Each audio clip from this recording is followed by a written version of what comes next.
Hola, ¿qué tal? Un saludo, bienvenidos. Vamos a mostrarte cómo tener más frutos de lo normal y alcanzar el máximo rendimiento posible en casi cualquier tipo de cultivo. Después de ver este video, tendrás muy claro el panorama y sabrás en dónde enfocarte para obtener la mayor cantidad de frutos posibles. Comencemos. Lo primero que debemos decir es que todos los frutos que se forman en una planta se forman con fotoasimilados, también conocidos comúnmente como carbohidratos o azúcares. Pero, ¿de dónde salen estos fotoasimilados, carbohidratos o azúcares? Bueno, estos salen de un proceso químico que realizan las plantas en donde captan la energía solar a través de sus hojas, más el dióxido de carbono del aire a través de sus estomas o poros, más el agua del suelo a través de sus raíces. Y con estos compuestos, las plantas realizan lo que conocemos como fotosíntesis, y el resultado de este proceso es la formación de estos fotoasimilados que se almacenan en las hojas para luego distribuirse como fuente de alimento por toda la planta, incluidas las raíces, el follaje, las flores y los frutos. Entonces, ¿qué necesitamos para poder almacenar estos fotoasimilados y después tener más frutos de lo normal? Sencillo, necesitamos más fotosíntesis o actividad fotosintética. Esto para crear la suficiente cantidad de fotoasimilados y tener muchos frutos. Ahora, esta fotosíntesis es un proceso que depende en gran medida de los estados hormonales de las plantas, en donde las hormonas que se denominan hormonas de estrés, por causar una condición de oxidación y estancamiento de la fotosíntesis, detienen este proceso, y las hormonas consideradas hormonas de crecimiento reactivan esta acción fotosintética para bajar estas hormonas de estrés y así recuperar la condición productiva y de crecimiento de las plantas. Controlando esta condición fotosintética desde el estado hormonal y la formación de estos fotoasimilados, estos se almacenan en las hojas y por eso es importante tener una cantidad de masa vegetativa considerable. Según estudios experimentales, se estima que una planta necesita mínimo 12 hojas de calidad en etapa máxima de producción para garantizar el perfecto funcionamiento del llenado de los frutos. Pero ¿cómo se crea esta masa vegetativa con hojas de calidad para asegurar la mayor cantidad de fotosíntesis y la acumulación de sus fotoasimilados?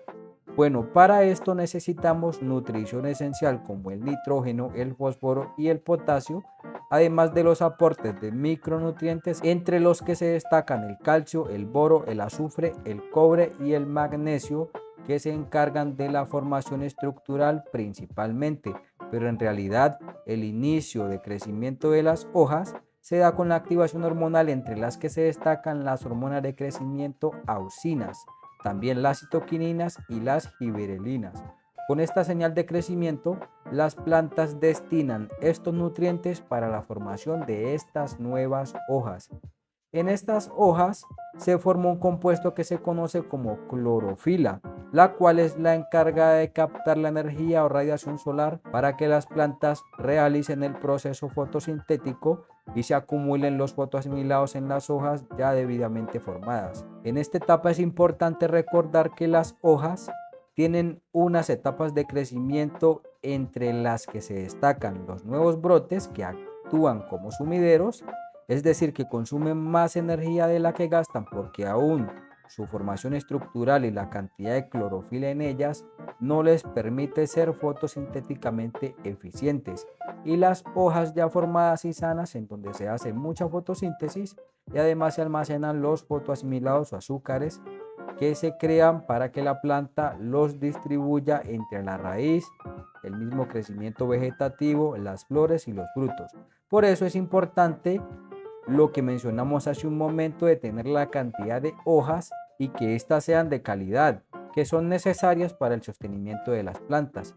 Y con esta estructura formada de vegetación con buenos depósitos de fotoasimilados o azúcares, es muy importante mantener el cerebro de las plantas en óptimas condiciones. Pero entonces, ¿cuál es el cerebro de las plantas? En esta ocasión estamos hablando de las raíces. Un sistema radicular sano y fuerte le dará la probabilidad a las plantas de tener una mayor cantidad de frutos, pues estas raíces es por donde entra el agua y los nutrientes para el funcionamiento de las plantas.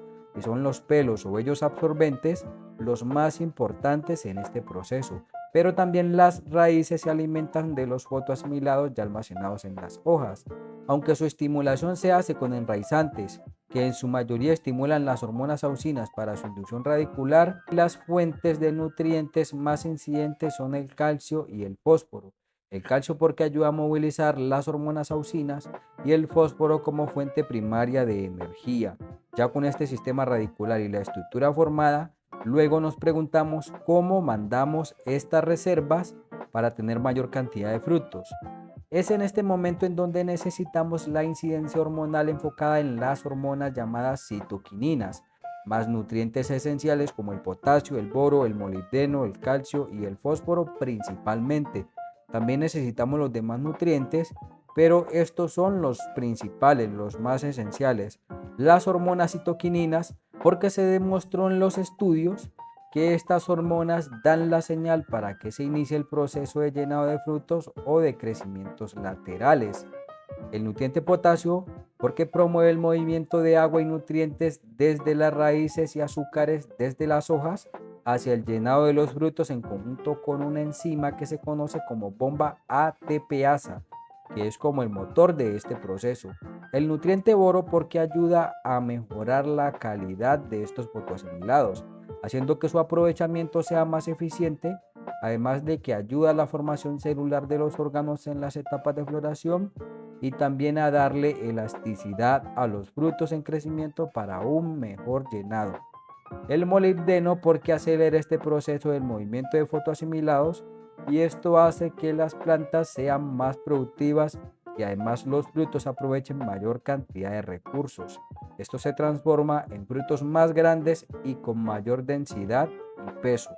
Luego tenemos el nutriente calcio que en conjunto con el boro cumplen funciones estructurales, pero el calcio es el principal componente de la capa protectora de las células y se asume que la cantidad necesaria de calcio se asemeja a las cantidades necesarias de nitrógeno en una planta.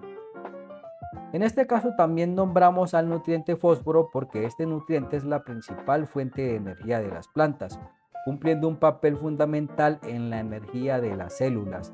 También se necesitan los demás nutrientes, ya que todo en una planta debe ser equilibrado, pero en esta etapa de obtención de frutos, estos son los más determinantes, al igual que las demás hormonas auxinas y giberelinas. En este momento ya sabemos cómo tener más frutos, pero te lo resumo en la formación estructural con un balance nutricional en cada etapa de crecimiento de las plantas. Recordemos que las plantas necesitan más nutrientes que otros según su etapa de crecimiento. Lo mismo aplica para el estado hormonal y en conjunto la actividad fotosintética que siempre debe estar activa y no olvidarse del sistema radicular, ya que sin este no habría nada de lo nombrado anteriormente. Esto ha sido todo por este video, gracias por llegar hasta aquí, no olvides dejar un me gusta, dejar tus preguntas en los comentarios y compartir. Soy Steven Guzmán, hasta pronto y buenos frutos para todos.